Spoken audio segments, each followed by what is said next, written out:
ఇక్కడ ఫ్యామిలీ అంతా closeup add ఎందుకు ఇస్తున్నామంటే శ్రావణ శనివారం సందర్భంగా గుడికి వచ్చినాం. కాకుంటే వీడియో తీస్తానని అంటే అప్పుడే గుర్తుకొచ్చాను, ముక్కు గీరుకోవడం, నోరు గీరుకోవడం అట్లా చేస్తా అండి.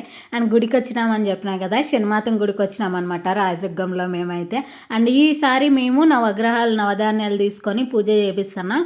పోయినసారి అయితే నువ్వుల నూనెతో పూజ చేపించిండే అనమాట.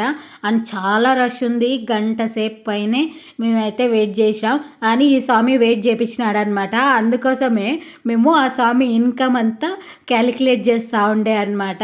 నిజంగా అంటే ఏ సాఫ్ట్వేర్ పనికి రాడనిపించింది ఆ స్వామి ఇన్కమ్తో, ఒక డే ఇన్కమే. అండ్ నెక్స్ట్ అయితే అక్కడ పూజ అయిపోయింది ఒక గంట సేపు తర్వాత. అండ్ అక్కడే ఆంజనేయ స్వామి కూడా ఉంటుందన్నమాట. ఆంజనేయ స్వామికి కూడా మొక్కుకొని లడ్డు అయితే ప్రసాదం ఇప్పించుకున్నా. అండ్ 1 తర్వాత భోజనాలు కూడా పెడతారు కంపల్సరీ. ప్రతిసారి మేము అక్కడ కొంచెమన్నా అందరూ ఒకే ప్లేట్లో అయినా ఒకసారి తినేసి ఇంక వచ్చేస్తామన్నమాట. సరే మరి.